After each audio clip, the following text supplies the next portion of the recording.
Le bureau bourdonnait du bourdonnement familier de la cohue du petit matin, les téléphones sonnaient, les talons claquaient contre les sols cirés, les voix se chevauchaient dans des conversations précipitées. Pourtant, alors que Martha se glissait par la porte latérale, poussant son chariot de ménage usé au rythme calme et régulier, personne ne lui accorda un regard. Vêtue de son uniforme vert foncé, elle se déplaçait comme une ombre dans le chaos. Le tissu, décoloré par des années de lavage, ressemblait à une armure contre l'indifférence qui l'entourait. Son visage restait impassible, ne révélant rien des pensées et des émotions qu'elle gardait enfouies au plus profond d'elle-même. Pour les dirigeants, elle était invisible, juste une figure anonyme qui rangeait leurs bureaux, vidait leurs poubelles et veillait à ce que leur monde reste impeccable sans même y penser. Au mieux, elle a reçu des hochements de tête polis de la part des rares personnes qui ont reconnu son existence. Mais surtout, elle a été ignorée. Il en était ainsi depuis des années chez Hawthorne & Beck, un empire commercial florissant situé au cœur de Dallas, au Texas. Martha, maintenant dans la cinquantaine, s'était habituée aux regards dédaigneux, aux remarques désinvoltes faites lorsqu'il pensait qu'elle n'écoutait pas.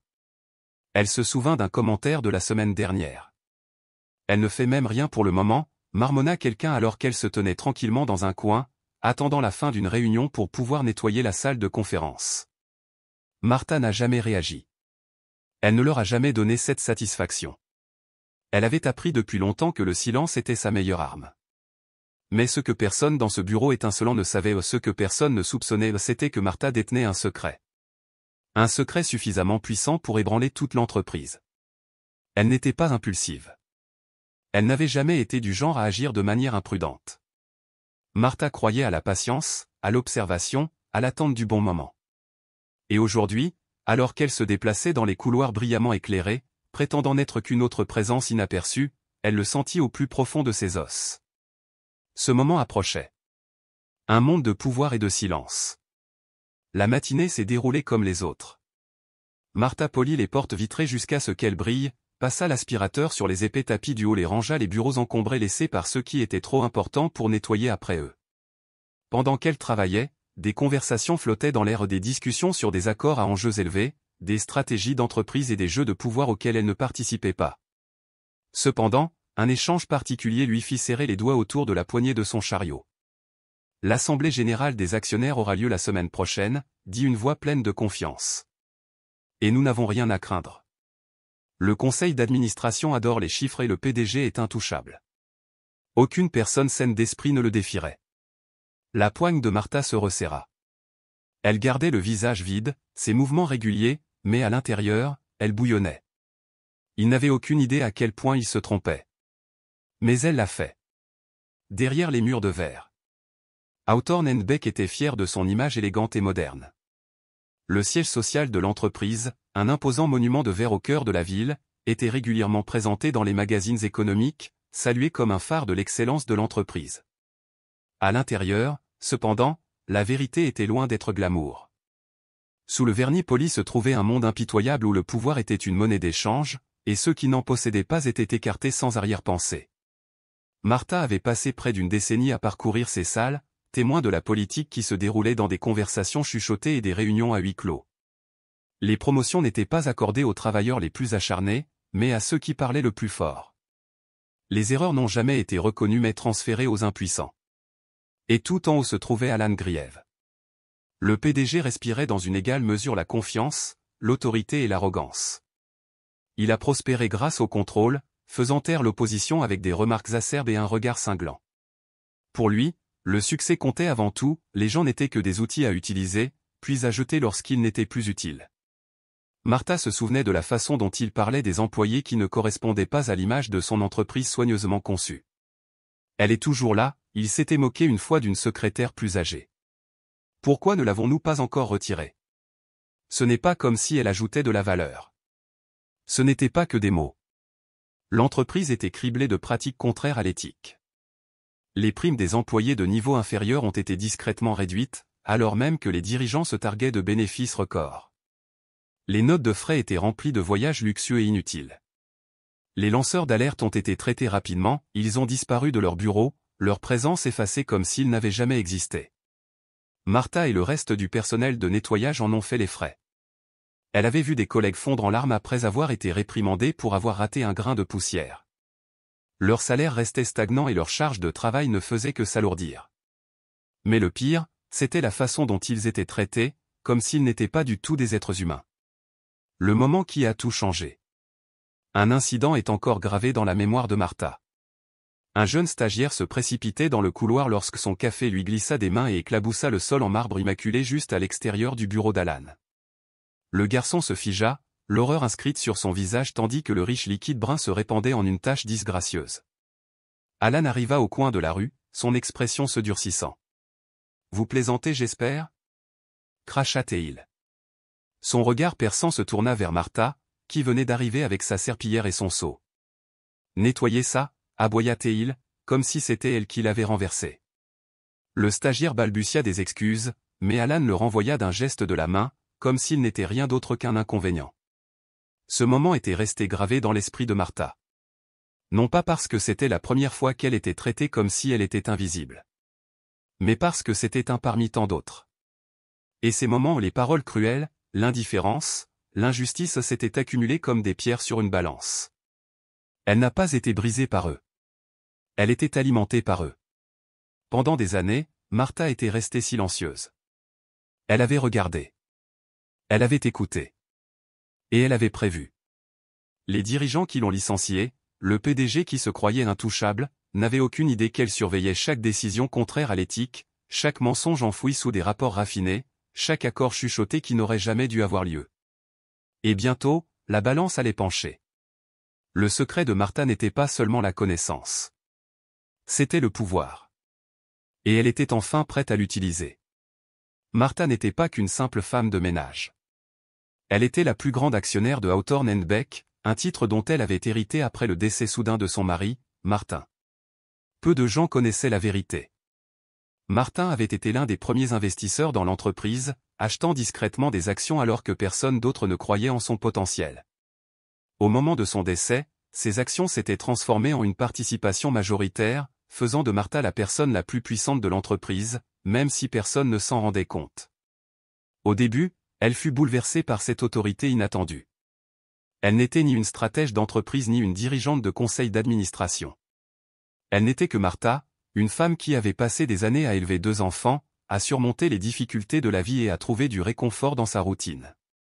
Mais au fil du temps et en poursuivant son travail au sein de l'entreprise, elle a commencé à comprendre l'importance de son poste. Être invisible lui donnait un avantage. Les gens ignoraient sa présence, lui permettant d'écouter inaperçu, d'observer sans soupçon et de recueillir des informations sur les individus qui pensaient diriger l'entreprise. Le moment qui a tout changé est survenu lors d'un quart de soir ordinaire. Elle venait juste de finir de nettoyer le salon exécutif lorsqu'elle entendit 2 cadres supérieurs rire autour d'un verre. Ils parlaient de licenciement. Pas avec inquiétude, mais avec amusement. Certaines de ces personnes pensent en fait que leur travail compte, a ri l'un d'eux.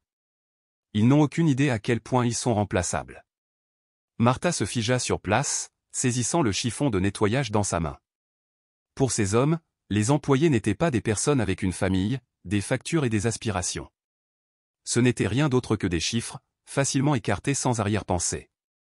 Ce soir-là, assise à sa petite table de cuisine avec une tasse de thé et un bloc-notes, elle prit une décision.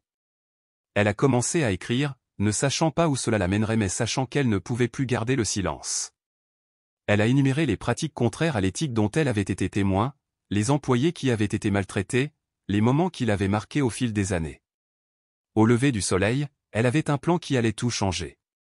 Sa première étape a été de recueillir des informations. Utilisant son accès au bâtiment, elle prêtait attention aux conversations, notait les horaires et jetait même un coup d'œil aux documents laissés négligemment. Elle ne volait pas, elle rassemblait la vérité, pièce par pièce. Ensuite, elle a demandé de l'aide. Elle a contacté des alliés de confiance, des amis qui étaient des avocats, des analystes financiers et d'anciens employés qui avaient quitté l'entreprise dans des circonstances douteuses. Elle a partagé ce qu'elle savait et a demandé leur avis. Petit à petit, ils l'ont aidé à élaborer une stratégie qui non seulement dénoncerait la corruption, mais protégerait également l'avenir de l'entreprise. La dernière étape était la plus ardue. Pour affronter le PDG et les membres du conseil d'administration, il fallait plus que de simples preuves. Cela exigeait du courage, du sang-froid et la conviction inébranlable qu'elle avait sa place dans cette pièce.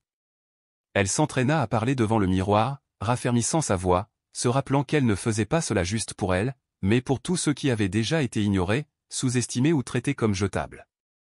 L'assemblée des actionnaires était dans moins d'une semaine et Martha était prête. Le jour est arrivé avec un air de confiance qui a envahi le bureau. Les dirigeants arpentaient les couloirs, échangeant des plaisanteries sur une nouvelle année de bénéfices records, inconscients de ce qui était sur le point de se dérouler. En poussant son chariot de nettoyage vers la salle de conférence du dernier étage, l'expression de Martha restait toujours aussi illisible. Personne ne lui a prêté attention. La salle de réunion contrastait fortement avec le reste du bureau. Une longue table polie brillait sous la lumière tamisée et des baies vitrées surplombaient l'horizon de Dallas. Autour de la table étaient assis les personnalités les plus influentes de l'entreprise, dont le PDG Alan Grieve à la tête, dégageant son air dominant habituel. Martha entra doucement, posant un pichet d'eau sur la table d'appoint. Personne ne la reconnut. Pour eux, elle était un bruit de fond. Mais cette fois, elle n'est pas partie. Excusez-moi. Sa voix traversa l'air comme une lame. Les têtes se tournèrent, certaines avec une légère irritation. Alan lui accorda à peine un regard. Nous sommes au milieu de quelque chose, dit-il avec dédain. Je sais, répondit-elle d'un ton inébranlable. C'est pourquoi je suis ici. La confusion apparut sur son visage alors que Martha s'avançait et étalait le contenu de son dossier. La pièce devint silencieuse alors que les dirigeants se penchaient, leurs yeux parcourant les documents, emails, rapports financiers, mémos internes et photographies. Chaque page était une révélation accablante. Elle parlait avec une autorité calme. Ces documents révèlent les accords en coulisses qui vous ont rempli les poches aux dépens des employés qui font fonctionner cette entreprise, ceux qui nettoient vos bureaux, répondent à vos téléphones et s'occupent de la paperasse à laquelle vous ne touchez jamais. Des regards inquiets furent échangés autour de la table. Alan, habituellement calme, a eu du mal à maintenir sa bravade habituelle. Pensez-vous pouvoir faire tomber cette entreprise avec quelques allégations? Ricana-t-il, même si sa voix manquait de sa confiance habituelle. Martha n'a pas honoré son arrogance avec une réponse. Au lieu de cela, elle est passée au document suivant, un email particulièrement incriminant dans lequel Alan s'était moqué d'un employé parce qu'il avait pris un congé de maladie. Le poids de la preuve parlait de lui-même. Martha n'était plus seulement une femme de ménage. Elle était le jugement qu'il n'avait jamais vu venir. Vous pensez que c'est une plaisanterie de virer des gens qui ont des familles à charge? Les mêmes personnes qui ont bâti cette entreprise de leurs propres mains? La voix de Martha était ferme, mais le feu dans ses yeux faisait bouger inconfortablement tous les membres du conseil d'administration sur leur siège. Elle rencontra chacun de leurs regards, un par un, les maintenant là assez longtemps pour les faire se tortiller. Vous êtes tous restés là et avez laissé les choses se produire. Un lourd silence recouvrit la pièce. L'air était épais, étouffant. Alan, habituellement si suffisant, avait maintenant l'air inquiet. Ses yeux allaient d'un visage à l'autre, à la recherche d'un appui.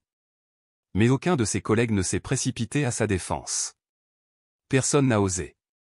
Martha ne lui a pas donné la chance de récupérer. Elle s'avança, sa voix inébranlable. Je vous ai tous vus traiter les gens comme s'ils étaient jetables.